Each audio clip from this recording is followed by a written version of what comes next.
Mbalamusizza bassebo ne bannyabo abandaba ku mitimbagano n'amativi ag'enjawulo n'abampulira ku maleediyo ag'enjawulo. Olwaleero ennaku z'omwezi ziri 4 omwezi ogw'omukaaga omwaka ogwa 2025. Olwaleero nkedde wano ku Electoral Commission eya National Resistance Movement okujja okuyita mu process eyo buli omu gye yettanira ey'okulaga obwetaavu mu kwesimbawo. Nze nno njagala kwesimbawo ku bwa MP obwa Bukoto South, naye nga ku mulundi guno ekitalinga luli abasinga gye bamanyidde nakyusizzaamu emiti. Oli nali mu National Unity Platform, kati ndi mu NRM. Kyekinkeezeza wano olwaleero era process ngiyiseemu bulungi. Sookedde ku ttebe esooka ne bakakasa nti really ndi mubaka wa NRM, ndi memba wa NRM. Ningenda ku ttebe eziddako ne bakakasa nti akasente nakasasudde.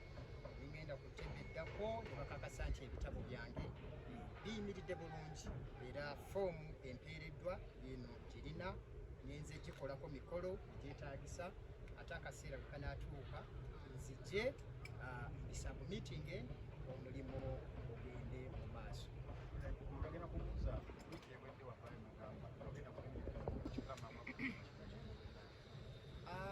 Constitution yaffe ekivaayo okusimbalaala n'ekiraga nti omuntu yenna yeesimbawo mu kibiina ekirala omwaka bwe guba nga gusigaddeyo gumuwa ddembe okebera mu atika ey'ekinaana okulaga nti ayagala okuvaayo mu kibiina ekyo ky'abaddemu adde mu kirala.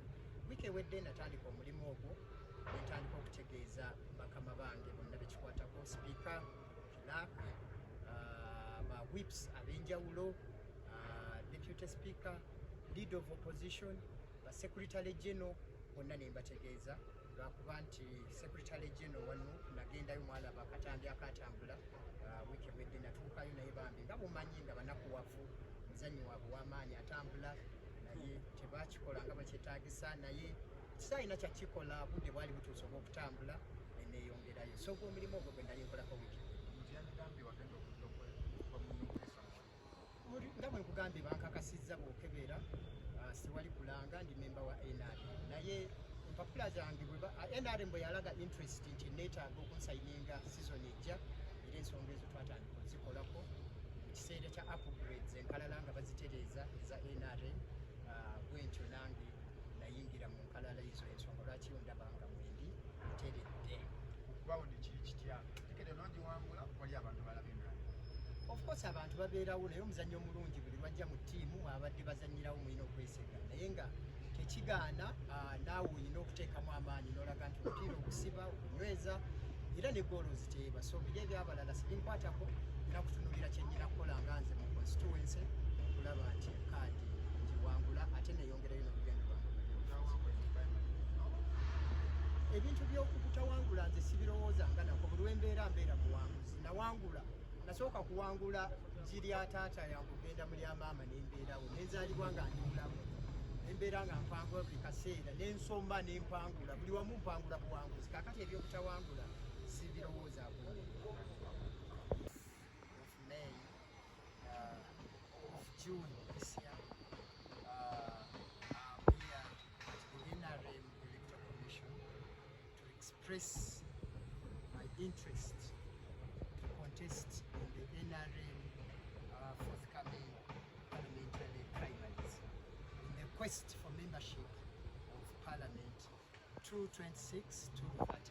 So that's why I'm here today, and I've sailed through the whole process. Of course, you have to first be a bona fide NRM member, which has been duly checked and confirmed that I'm really a bona fide tenet of the NRM party.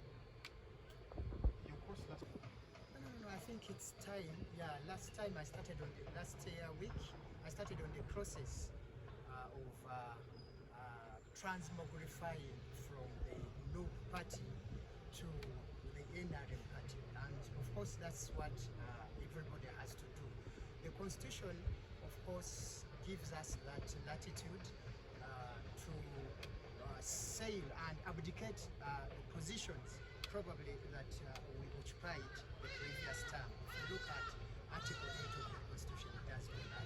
So last week, I did due diligence to start on that process of notifying all the stakeholders, both in the party that I occupied the previous term, and the new party, that is the NRM, notified the speaker, notified the clerk, notified the leader of opposition, the whip. And I also tried to reach out to the Secretary General of the National Unity Platform, reached the Secretariat. You must have seen the video of me that was taking the rounds on social media. Of course, I ambled out to the Secretariat to have them notified that, ladies and gentlemen, fare the well. I appreciate what you've shared with me the previous term, but it's now time for me to put on another leaf in the National Unity Platform. But unfortunately, they were too sorrow. They never welcomed me with joy, but nothing to do, of course. When the time comes, a good player has to leave, no matter what. So I had to leave. What is your discontent? I may not say it may not be all that discontent, but of course, the world is like that. Of course, once you've had playing time in a party like NUP, I must say it's a mighty party, and I've enjoyed my time there.